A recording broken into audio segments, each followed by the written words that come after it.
Namaskar, my name is Priyanka Shandilya and I'm going to discuss about minerals, their classification and physical properties. I'm working as an assistant professor at Government College Narnaul and this presentation has been prepared under the aegis of Directorate of Higher Education. So let's get started. What are minerals? If we go by definition, minerals are naturally occurring substances, solid, which are formed by inorganic processes and they have definite chemical composition and fixed atomic structure or crystal structure. So far minerals are formed naturally, they are inorganic, they have a fixed chemical composition as well as atomic structure.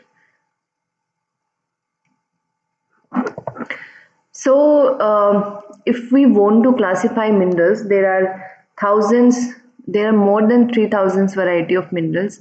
So, if you want to classify them all, they can be classified into total 8 types, included one mineraloids also.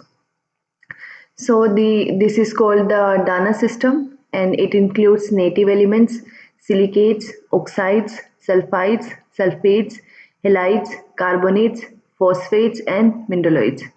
So all these categories are based on their chemical affinities, right? So if you talk about the most abundant minerals, most abundant elements actually from which most of the minerals are formed. So these are oxygen, silicon, aluminium, iron, calcium, sodium, potassium, magnesium, titanium, and hydrogen. And some of the common minerals which we should be aware of, like muscovite, which is a mica, potassium feldspar, means K feldspar, limonite, means this is ore mineral of iron, and agate, a pyroxene. So let's talk about the classes of minerals one by one. The first one is native elements, chemical elements, but this group is composed of only one element, for example copper, which is also found in form of the combinations as well as in form of native.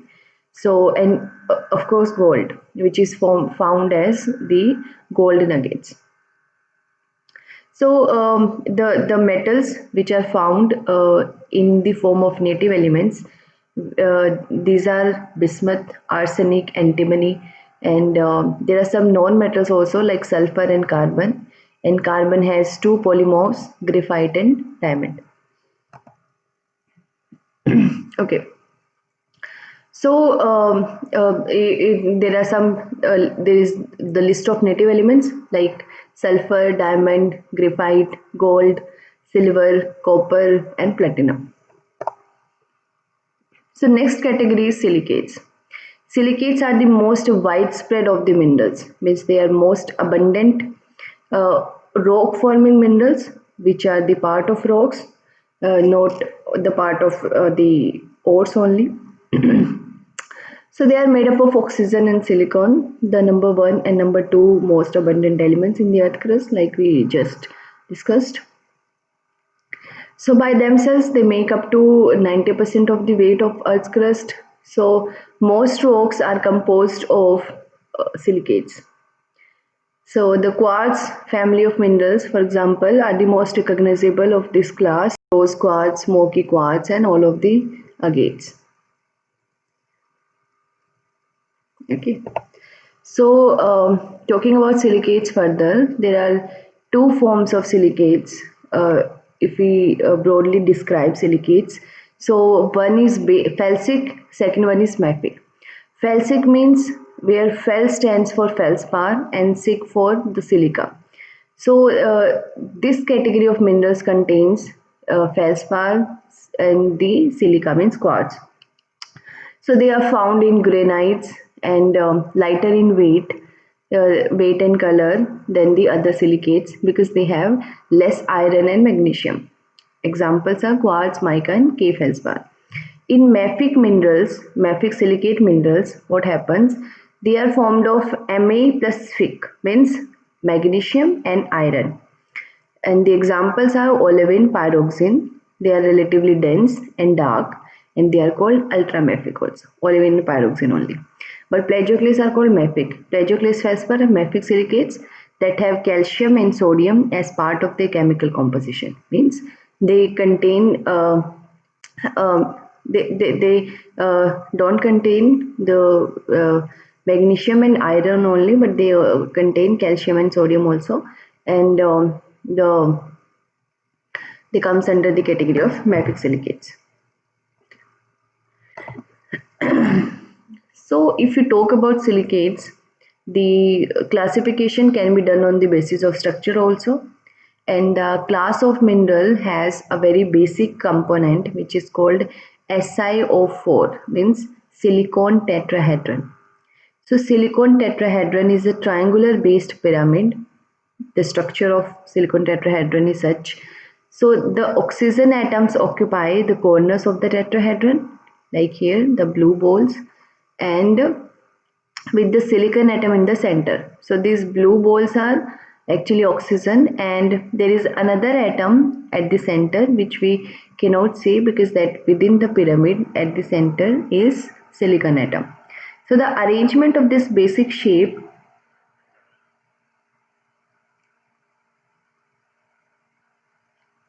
is the basis for classification. There are 6 subclasses, and such as nisosilicates, example olivine; sorosilicates, example epidote; nisosilicate is single tetrahedron; sorosilicate means double tetrahedron; inosilicate means a chain of tetrahedron. So it has 2 categories: single chain and double chain.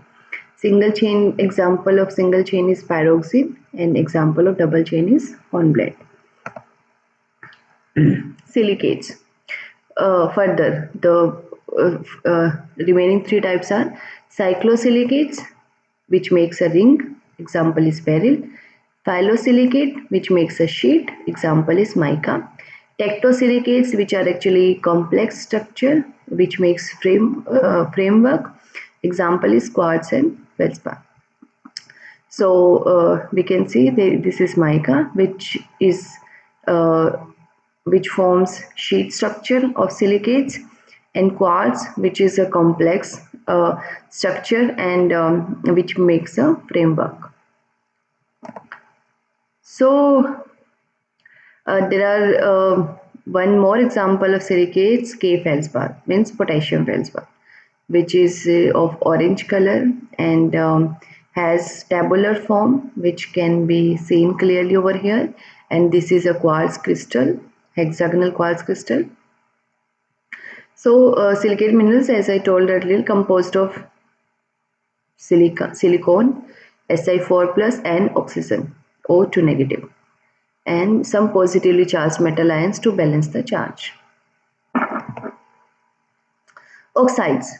So the next category of minerals from the 2 first was native elements and silicates. So the third one is oxides, because it is clear from the name only that oxides are minerals which are found in combination of oxygen, right?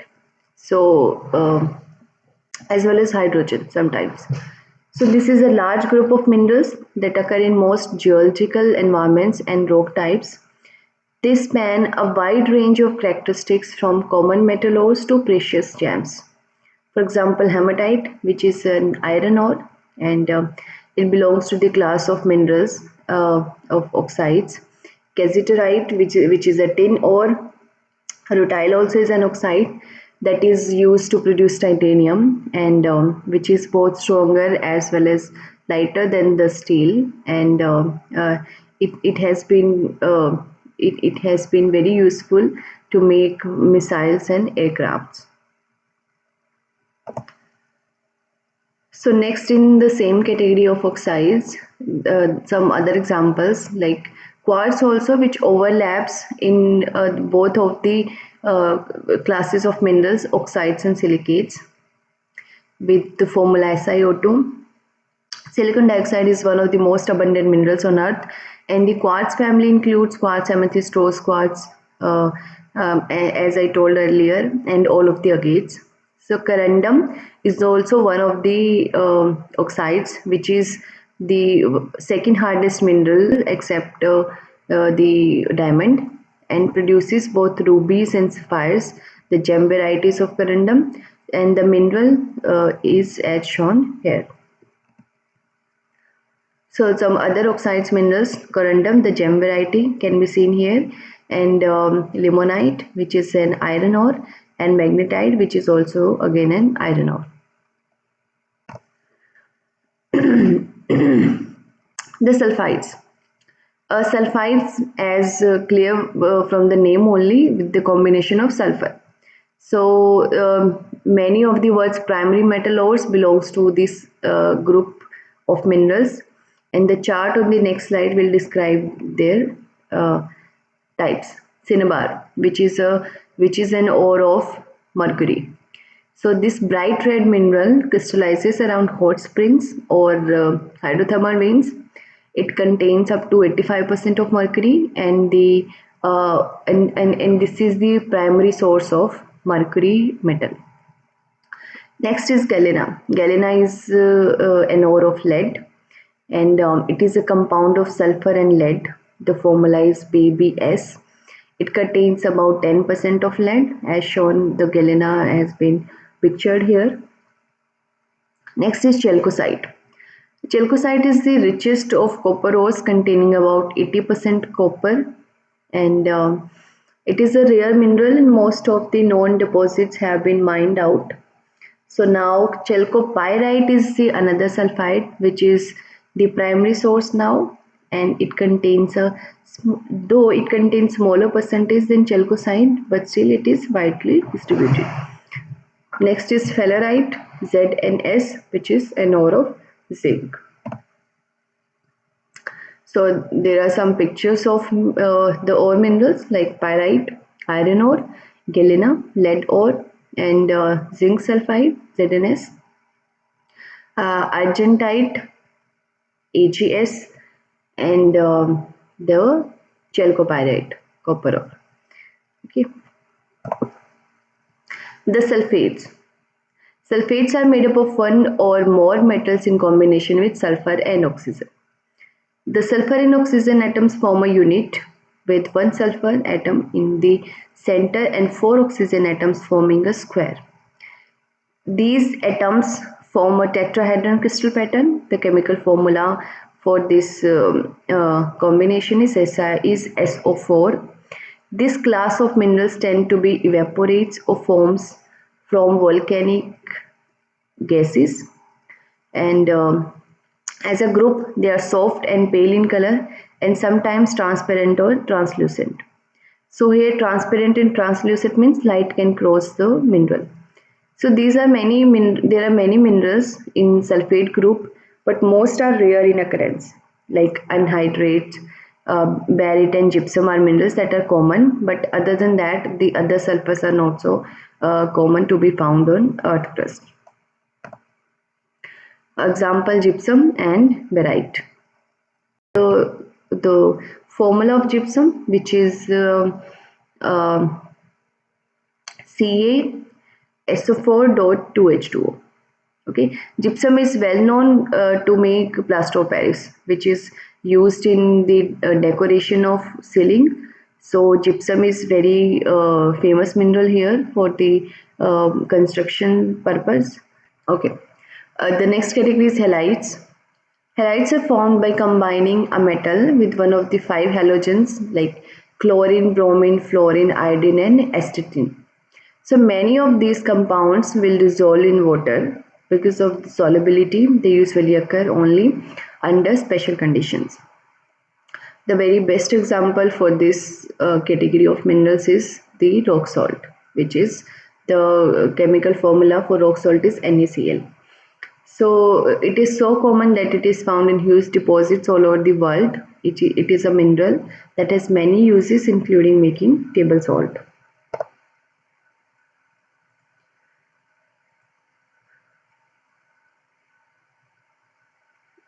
The other minerals under the category of halides are fluoride, CaF2, And the primary use of fluorite is in making of steel and aluminum. It serves as a flux.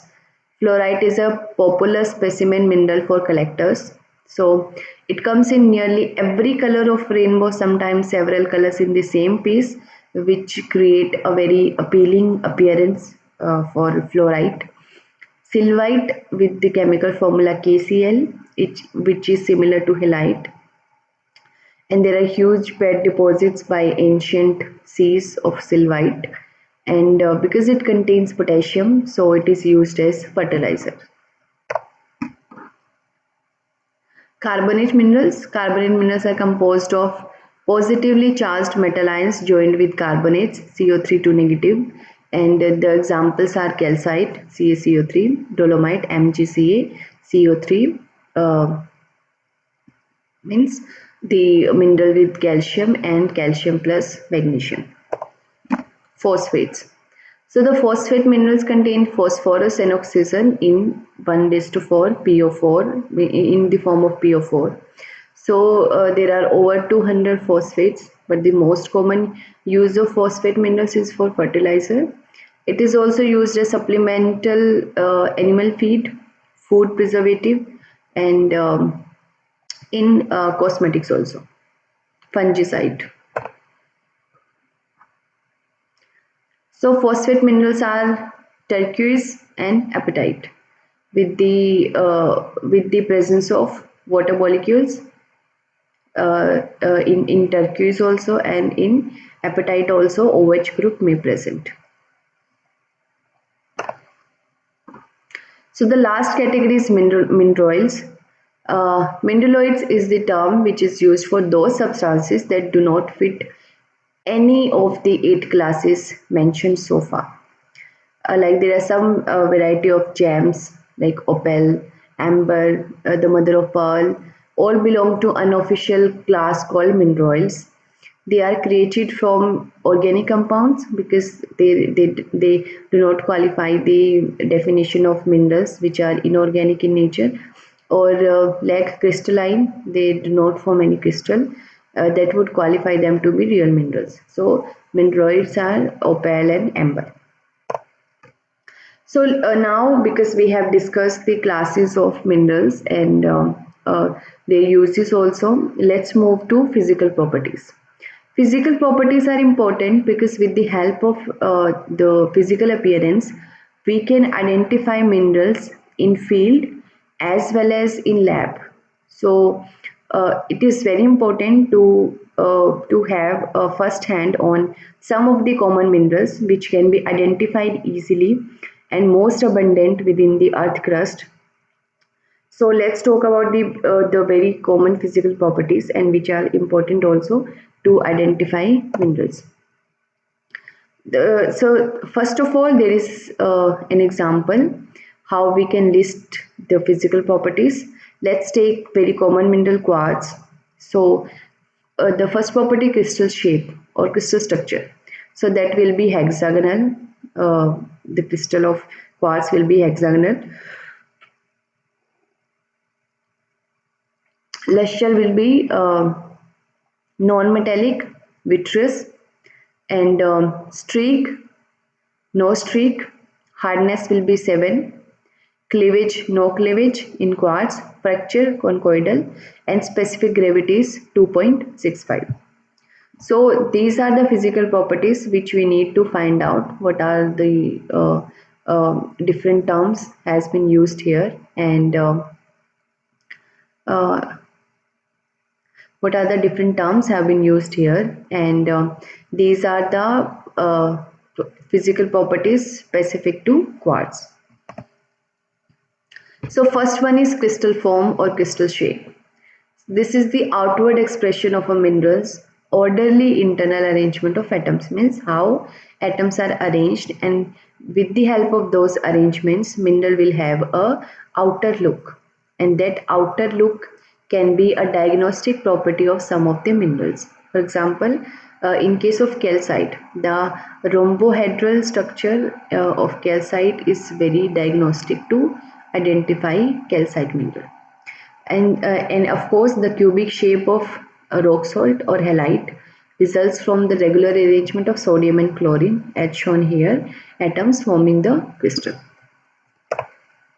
Luster. What is luster? Luster is a property of surface, means how surface will shine or surface will reflect in the presence of light.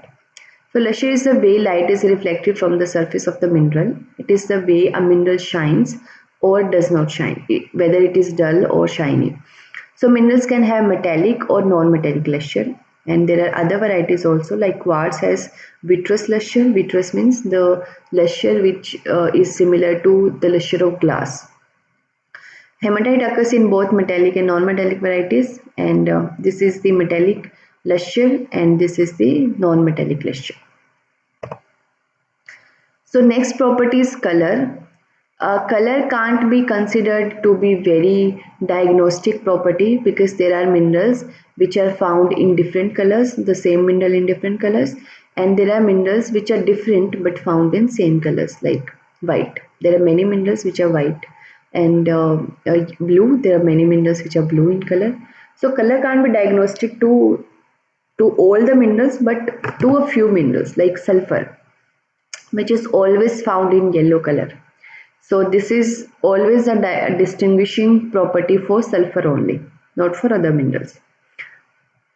So what is color actually is the wavelength of light reflected from the mineral surface in quartz, which is not always an effective property for identifying minerals. Diagnostic property. So this mineral is amethyst, any mineral. Color can't be diagnostic property to identify a mineral, but it is one of the important mineral of quartz, again with different colors. So we can see there are many colors of quartz. What is streak exactly? The white color of minerals powder, means if we make a powder from that mineral, what will be the color of that powder? So the color of that powder is known as streak. So it is tested by rubbing a metallic mineral across a piece of unglazed porcelain plate, which is called a streak plate, right? Why did I say metallic mineral? Because streak is given by only metallic minerals. Most of the rock forming minerals are streakless, means they do not show any color on the porcelain plate, and they do not have any streak. So hematite has a reddish brown streak, and the always, and like magnetite has a black streak. So there are many minerals, mostly the ore minerals, which have a colorful streak. Hardness. Hardness can be the diagnostic property of many minerals. So hardness is mineral's ability to resist abrasion or scratching. So how do we identify the hardness of any mineral, or how do we quantify the hardness? So one mineral of known hardness is scratched against another mineral, right? So the harder mineral will leave a scratch on the softer mineral. So this is called the relative scale of hardness, which is known as the Mohs hardness scale, and where if suppose we have a known mineral, okay, so let's say we'll start scratching it with the very first mineral, talc, and we will see that there is a scratch on talc, means the unknown mineral is harder than talc. Then we move to gypsum, again we found a scratch on gypsum by that unknown mineral, means the known mineral is again harder than gypsum, and so on. Then when we reach to quartz, we'll see that it started scratching the unknown mineral, means quartz is able to scratch the unknown mineral. That means its hardness lies somewhere between 6 to 7. It could be 6.5, or it could be itself orthoclase only, okay, with the hardness of 6. So likewise, this is a relative scale, and we can we can identify any mineral based on this scale. So let me read the Mohs hardness scale. The first mineral is talc, which is the softest mineral, and the mineral which is at 10 number, diamond, which is the hardest mineral, So in between we have gypsum at 2, calcite at 3, fluorite at 4, apatite at 5, orthoclase at 6, quartz at 7, topaz at 8, corundum at 9 and diamond at 10. Cleavage. So cleavage is when a mineral breaks into flat surfaces, and these are called the weak planes along which any mineral can easily break. So because these are the weak planes and any mineral can break along these planes, so there will be smooth surface left behind. For example, in case of mica or muscovite, what happens, there is cleavage of single plane, means one set of cleavage, basal cleavage, which is known as. So there is one plane along which this mineral can be torn apart, and this mineral is breakable and leaves the plane surfaces. Second example is feldspar, which has two sets of cleavage, and the two sets are perpendicular to each other. Next category is halite, means rock salt, which has three sets of cleavage and these are perpendicular to each other. The fourth one is again three sets of cleavage in calcite but not at right angle to each other. Fluorite is an octahedral crystal and which has four cleavage planes. The highest cleavage planes are found in fluorite, 4. A fracture. So when by breaking any mineral, if it does not leave any smooth surface, that means there is no cleavage along that plane and there will be a fracture that will be irregular in nature. So fracture is the way a mineral breaks when it does not break along cleavage planes. So the diagnostic property about quartz is that it has a conchoidal fracture. What does conchoidal fracture looks like? The concentric lines, so which can be seen here, like at this surface also, here also. This is very similar to the pattern which is formed when glass breaks, right? So an asbestos which has a splintery or fibrous structure, we can see it clearly, the fibrous structure of asbestos. Okay, the last property is specific gravity. So specific gravity actually is the measure of weight of a mineral, means how heavy a mineral is compared to the weight of an equal volume of water, means how heavier our mineral is from water. It can be twice heavier than water, the same volume of water, thrice. So depending on that, the value can be decided for a particular mineral. For example, potassium feldspar, K feldspar, has a specific gravity of 2.65, similar to quartz, and galena has a specific gravity of 7.6. So most of the ore minerals are heavier than the rough forming minerals. Like galena is heavier than K feldspar. So these are the references for my presentation which I have taken help of. I have taken slides from these sites and some photographs and some content. So I am acknowledging these sites over here. I leave the link in description also. And so let's talk about the some of the facts which I have covered and some of the uh, content in form of quiz.